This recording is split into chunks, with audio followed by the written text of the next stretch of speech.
Olá, seja muito bem-vindo ao Nem Tudo é Genético. Eu sou Eduardo Castan e no vídeo de hoje nós vamos falar sobre um tema que está cada vez mais polêmico, que é a obesidade. Será? É o que você vai ver no vídeo de hoje.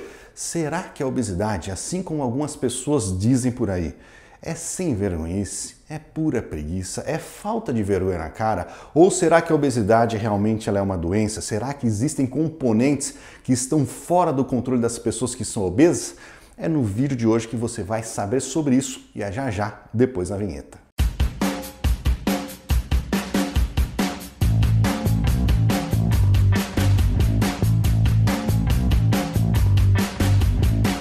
Muito bem, vamos começar a falar então sobre este tema polêmico, cada vez mais polêmico na nossa sociedade que está dividida, que é a obesidade. Vamos começar falando o que é a obesidade. Eu vou falar algumas coisas aqui para você. Você vai ver que muito que já tem aqui você já sabe. Com certeza você já ouviu falar ou sabe mais ou menos aí. Mas vamos organizar um raciocínio. Eu quero chegar na resposta para uma pergunta que é bastante interessante.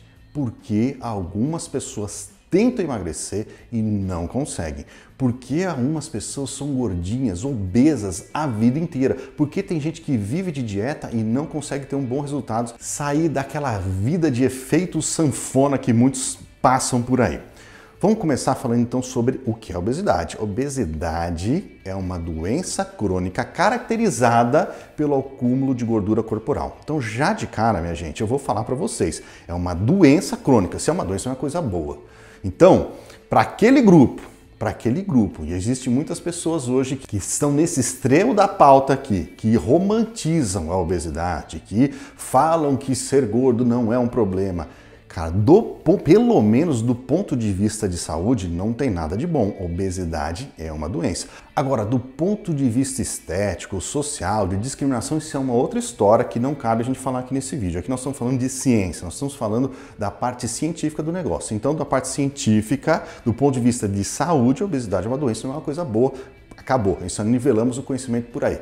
É uma doença crônica, significa que quando é crônica, significa que ela é o oposto de agudo, ou seja, ela acontece no decorrer de um bom tempo. No caso da obesidade, é uma doença que vai evoluindo ao longo de anos, meses ou anos aí. E essa é uma doença que favorece o desenvolvimento de outras condições, talvez outras doenças. Então a gente pode incluir aí hipertensão, problemas ou doenças cardiovasculares, problemas com sono, problemas de respiração durante o sono, a apneia do sono, por exemplo, problemas de refluxo e, em alguns casos, até o desenvolvimento de câncer está relacionado à obesidade. Muito bem, a obesidade, qual é a causa raiz da grandíssima maioria dos casos das pessoas obesas? Por que uma pessoa desenvolve essa doença?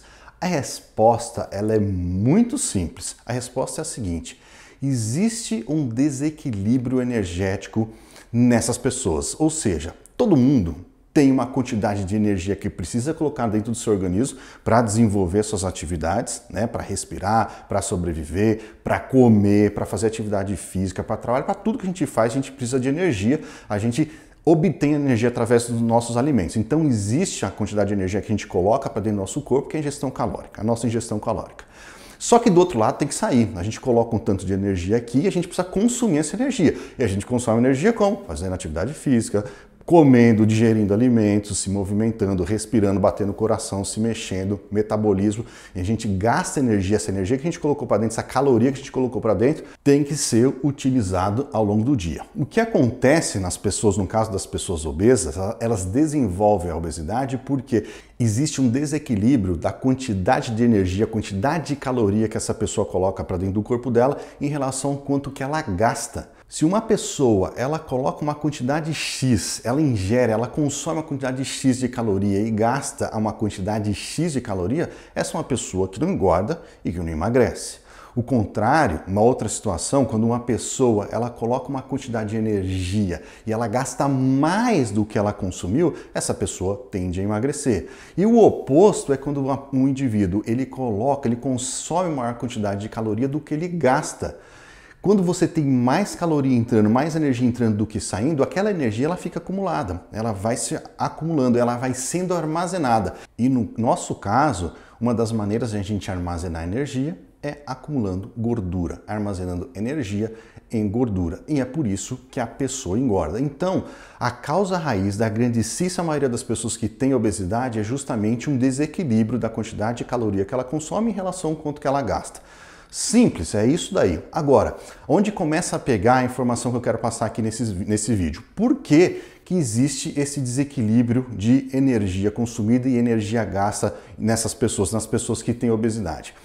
Diversas explicações. Nós temos a explicação relacionada à alimentação, a pessoa que come mais do que ela deveria, ou come alimentos hipercalóricos, ou come alimentos não nutritivos que acabam dificultando o gasto daquela energia excessiva que ela tem. Pode ser uma pessoa com uma vida sedentária, uma pessoa que ela trabalha muito tempo sentada, ela gasta menos do que ela poderia gastar no seu dia a dia, porque tem uma vida de baixa atividade física, não pratica um esporte, não se movimenta e assim por diante. Então você acaba gastando menos energia do que aquilo que entrou, do que foi consumido. Pode estar relacionado também ao sono. Uma qualidade de sono ruim pode favorecer esse desequilíbrio energético, alguns medicamentos também, até o estresse, o dia a dia no trabalho, isso pode contribuir para esse desequilíbrio energético, certo? Muito bem. Acontece que todos esses fatores, boa parte desses fatores que eu falei para vocês, são fatores que dá para controlar, de certo modo, aí, com força de vontade, dependendo das condições ideais, um indivíduo ele pode controlar. Claro, tem exceções para isso, tem muitas exceções, mas de um modo geral dá para controlar, né? Quanto que faz de atividade física, o que come, o seu sono, o seu nível de estresse, você consegue controlar. Mas será que existe um componente, um aspecto aí que também está influenciando esse desequilíbrio energético que não está no controle da pessoa? Tem, e é por isso que surgiu a ideia desse vídeo, porque recentemente foi publicado um experimento de boa qualidade que identificou um gene, ou seja, um aspecto genético que está relacionado à obesidade, está relacionado a esse desequilíbrio energético em algumas pessoas, favorecendo o acúmulo de gordura, favorecendo o desenvolvimento da obesidade. E ele é um experimento interessante, vocês vão ver mais para o final do vídeo, porque foi possível relacionar um gene muito bem determinado ali à obesidade. Era uma coisa que já tinha sido feita anteriormente, mas não talvez com essa força aí, e um gene bem específico, que é o que eu vou explicar aqui para vocês. Esse gene é chamado de SMIM1, é o SMIM1, é o nome do gene. Esse gene, ele guarda uma informação dentro dele, assim como qualquer outro gene dentro do nosso genoma, dentro do nosso DNA, que é uma ferramenta de armazenamento de informação. Esse gene, o SMIM1, ele também guarda uma informação. Essa informação é a informação para a síntese, para a produção, para a criação de uma proteína que o nosso corpo precisa. É uma proteína relacionada à membrana celular, mas é uma proteína que o nosso corpo precisa. Assim como acontece em outros vários genes aí que sintetizam, que armazenam informação para a síntese de proteína. Eu vou dar um exemplo aqui mais fácil de visualizar. Cor de olho, por exemplo. A cor de olho é uma característica controlada por diversos genes, tá? Mas existe um ali em especial chamado de OCA1, que é um gene que sintetiza, que produz uma proteína, e essa proteína está relacionada, que afeta a quantidade de melanina na íris, ou seja, está relacionado com a pigmentação da íris, a cor do olho no final das contas. Então nós temos um gene que guarda uma informação, essa informação, quando ela é recrutada no desenvolvimento de um indivíduo, vai produzir uma proteína que está relacionada com a melanina, a quantidade de melanina na íris, gerando a cor de olho. Essa outra proteína do gene SMIM, então o gene SMIM também, ele guarda uma informação que é a síntese de uma proteína. Essa proteína, ela não é muito bem caracterizada, não se sabe exatamente qual que é a função dela dentro do organismo. Mas agora tem algumas coisas que já se sabe sobre ela, mas entre elas, uma coisa que se descobriu é que ela está relacionada com esse desequilíbrio, esse desbalanço energético nas pessoas, favorecendo o desenvolvimento da obesidade. Nesse experimento que foi realizado, ele começou, na verdade, com uma quantidade, é um banco de dados de pessoas que têm suas informações ali depositadas. O experimento começou com milhares de pessoas. Dentre essas pessoas, identificou-se um grupo que tem esse gene defeituoso, ele é disfuncional. Porque esse gene todo mundo tem, eu tenho, você tem, todo mundo tem esse gene, o SMIM1. Só que algumas pessoas no mundo possuem uma variação genética ali na estrutura do DNA, na estrutura do gene, que faz com que ele seja disfuncional. Quando essa proteína ela é sintetizada, ela é produzida, ela é disfuncional, ela não exerce a função que ela tem que exercer.